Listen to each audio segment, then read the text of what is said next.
İştensiniz Belam diyen adamı. Belam ibn Ba'ura diyorlar.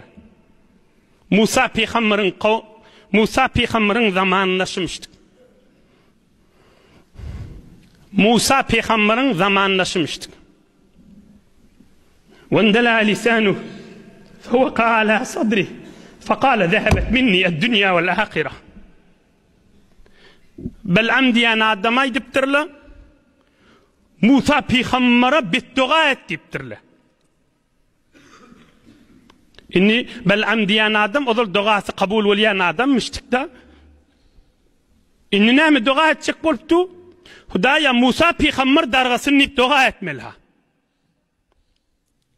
Hi Hudayın yanına erzesi olur mu şu doğan? Bir Huday diye ot yahim. Huday diyenin peydası yok. Etiği harap. Etiğinin ameli salihi yok. Etiğinin salim niyeti yok. Yani din dargasını dua ettiği oliyada. Dinlen. Şola adam ki Musa peygambere beddua etjek bolupdu. Hudaya sen dinin dargasını niyeti oliyada. Dua etjek bolup el götürüpdir. Hudaya Musa peygamber dargasını niyecek bolupdur. Wendela lisanu dil qursağını sili sallanaptır. Wendela lisanu fevaqa ala sadrihi dil sallanıp qursağına düşüptür. Qursağına düşende zehebet minni dünya vel ahire. Men dünya ahiretim dargadı gittim tamam boldu deyipdir. Helak boldum deyipdir. Huday çağır vati kişili adam. Allah diye vati.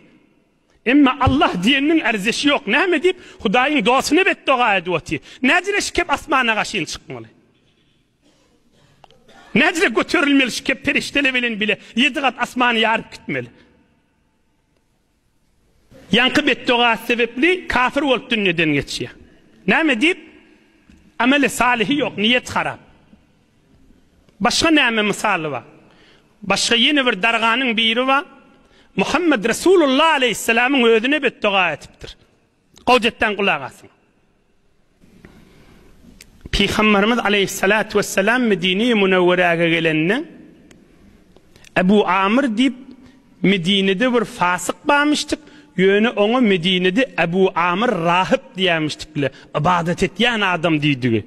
Peygamberimiz de ettir onu rahip deymen, onu fasık deyin deyiptir. Peygamberimizin yanına geliptir. Hop Muhammed näme din getirdin deyiptir. Aleyhissalatu vesselam. Onu Resulullah cana ediptir. Men ak yol getirdim İbrahim Halilullah'ın dini. Ol Ebu Amr'a ediptir. Fe inni aleyha. Sen ne deyiptir? Men şu ak yollu deyiptir. Ohum Peygamberimiz ediptir. Leste aleyha. Lianneke adhalte fiha ma leyse fiha. Peygamberimiz ediptir. Yok sen o ak yollu de deyiptir. Sen onun bir neçesini ayırdın, bir neçesini arttırdın. Öz yanından kendi zatlar koşuyan deyiptir. Ohum ola ediptir. Bel adhalte ya Muhammed sallallahu aleyhi ve sellem. Yok sen Muhammed arttırdın deyiptir. Men doğruca gelyen deyiptir. Sen özünden zatlar çıkaryan deyiptir. Şu biluvatiha peygamberin hakkını adamlara koyverinecek bolup eduvatiha. Ey cemaatler, şulardan biluvatiha özünün yanlışıp durallarını. Yanlışıp durallığını. Adamlara papa koyverinecek bolyaha.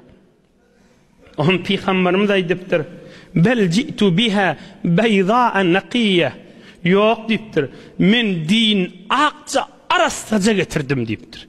Arttıramaktım, kemildemaktım deyiptir. Ohum yankı fasık näme deyiptir. Amatallahu Teala el-kâzib minna tariden vahide. Ey Muhammed deyiptir. Ya sen Allah vatin ya men Allah vatin deyiptir. Hayti birimiz Allah'yan molsa Huday şonu zelil edip öldürsün deyiptir. Öyle beddua eduvatiha. Näme deyiptir? Ey Muhammed deyiptir aleyhissalatu vesselam. Hayti birimiz yalan aytyan molsa şolardan zelil olup ölsün deyiptir. Peygamberimiz amin deyiptir. Amin deyiptir. Duan kabul olsun deyiptir. Hayti birimiz Allah'yan molsa şeyle olsun deyiptir. Zelil olup ölüye yankı fasık adam. Zelil olup dünyadan geçiyor. Zelil olup dünyadan geçiyor. Peygamber'e beddua eduvati. Resulullah'a bettoğa edwati. Nämeden çirim?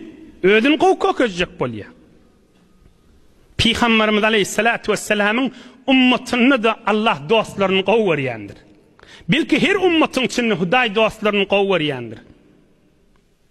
Has Resulullah'ın hormatyna ummeti İslamy'de beýik dağyaly ewliyalar, ulamalar vardır.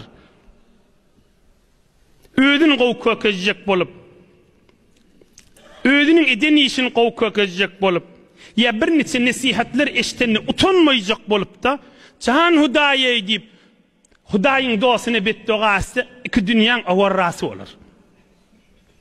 O ýoksa can Hudaýa diýip gowkepläpdi da, emma o gowkep arzyşy ýok da Hudaý Taalaň ýanynda. İleyhi yasadul kelimut tayyib, Hudaýa gaşyn gowkep çykýa wal amalus salih yarfa'u. Salih amal onu götürýär. Gow iş onu götürýär. Gow ihlas onu götürýär. Dogruluk onu götürýär. Sadyklyk, hukkusuzlyk onu götürýär. Päliň salymlygy onu götürýär. Ak ýürek bilen subhanallah aýsyn, asmanlary ýarkytýar. Ak ýürek bilen can Hudaý diýsin, asmanlary ýarkytýar. Ak ýürek bilen namazdan soň tesbihlerini sanasyn. Yatsak wagtynda subhanallah, elhamdülillah, Allahu ekber sanasyn. Perişteler gaplap awdallap asmana alyp gitýärler.